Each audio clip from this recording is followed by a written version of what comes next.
Dando continuidade agora com o nosso horário de geografia, não é isso? Então vamos realizar aqui uma correção, não é isso? A página 115 e a 117, em seguida teremos a nossa aula do dia.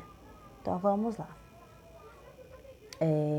Escolha uma atividade que está representada na imagem, não é isso?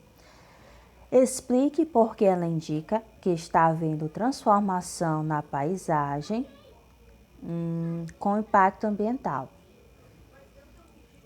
Converse com colegas e com o professor. Então, na imagem nós podemos observar o quê? Podemos observar a atividade de mineração, podemos também observar a agricultura e também a queimada, não é isso?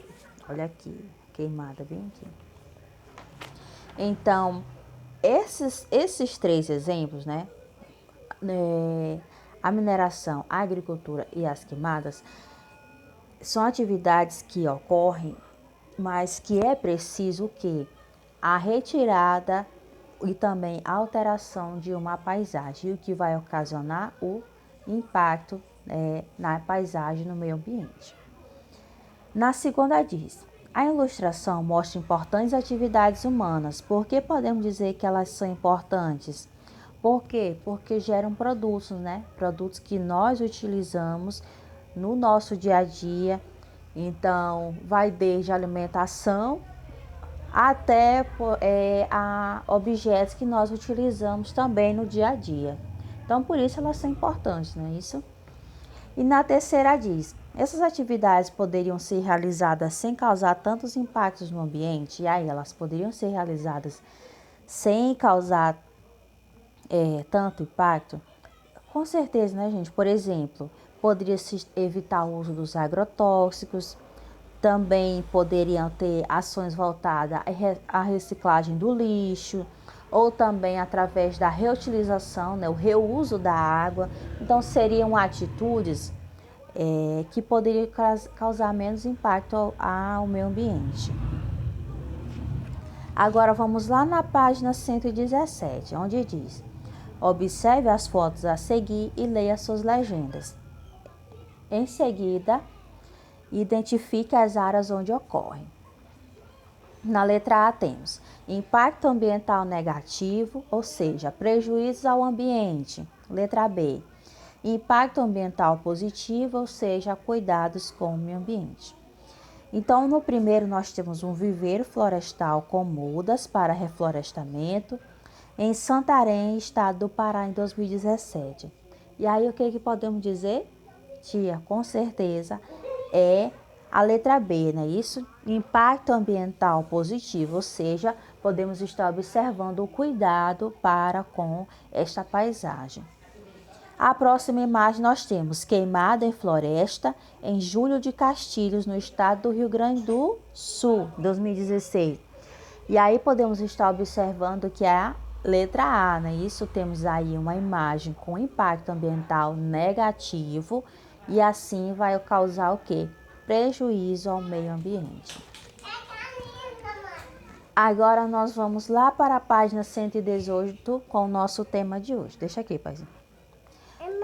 Oi. Esse é o canino. Já tu vê canino. Então vamos lá. Página 118, vai lá.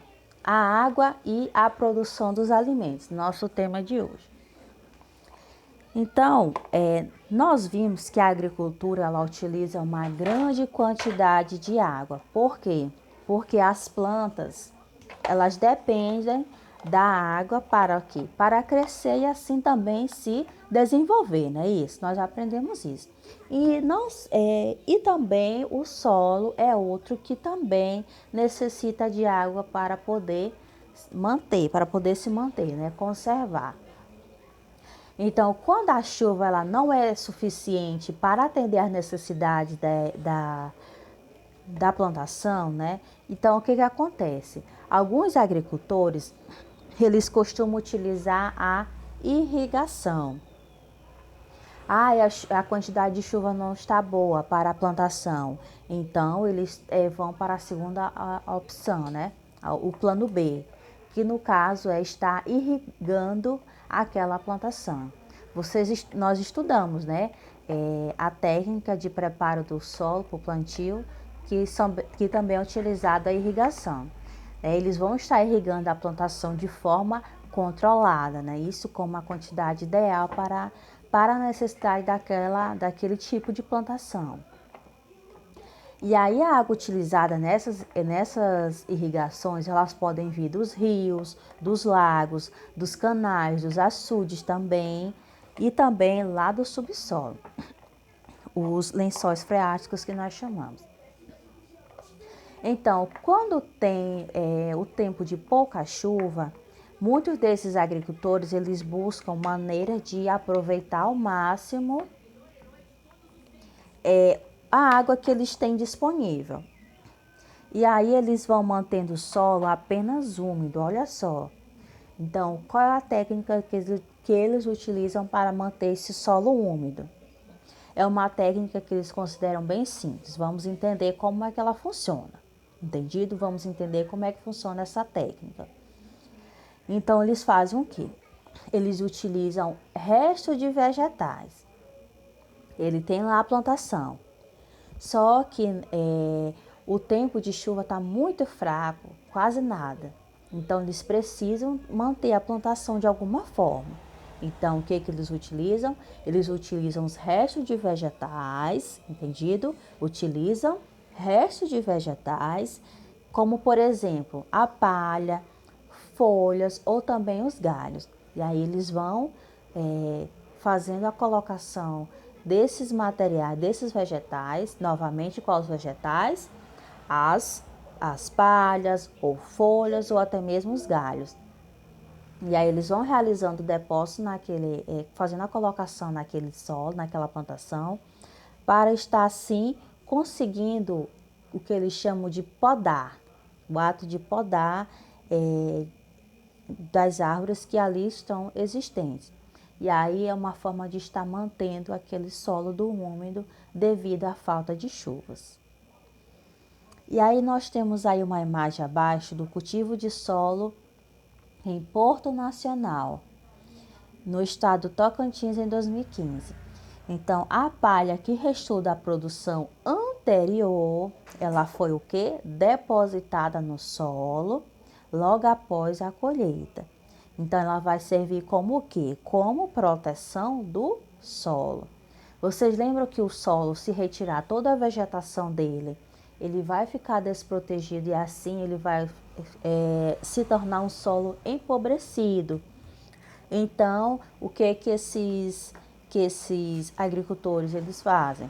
Eles vão fazendo o depósito desses materiais, no caso aqui da palha, nesse solo, vão depositar nesse solo e assim vai estar protegendo o solo. Não é isso?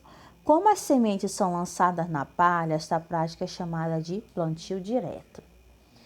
E aí vamos entender aqui a parte chata da história. Vamos lá. Você já viu também que nos cultivos, muitas vezes, eles são utilizados adubos e substâncias químicas para combater insetos e pragas, né? O famoso inseticida. Então, meu Deus, estou com uma praga aqui na minha plantação. Então, o que eu vou utilizar? O inseticida.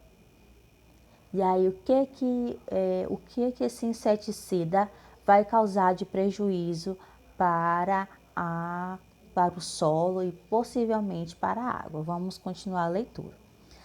Essas substâncias são chamadas de defensivos agrícolas. Os inseticidas eles chamam de defensivos agrícolas. Então, quando chove ou quando o cultivo é irrigado, a água ela entra em contato com essas substâncias e é contaminada, contaminando também os rios e a água do solo. Então, quando esses inseticidas eles são colocados ali naquela plantação, né? Daí o que vai acontecer? Quando vier uma chuva ou quando ela receber alguma irrigação, aquela plantação, então o que vai causar? inseticida, ele vai diretamente para o solo e o que vai acontecer? Vai lá para o lençol freático, né? Lá para o subsolo, lá para o subsolo. E aí isso vai gerar o quê? Vai gerar contaminação no rio ou também no subsolo. Não é isso? Então vemos aí outro impacto que a agricultura ela pode estar causando para o meio ambiente. Entendido? Então é nossa aulinha de hoje.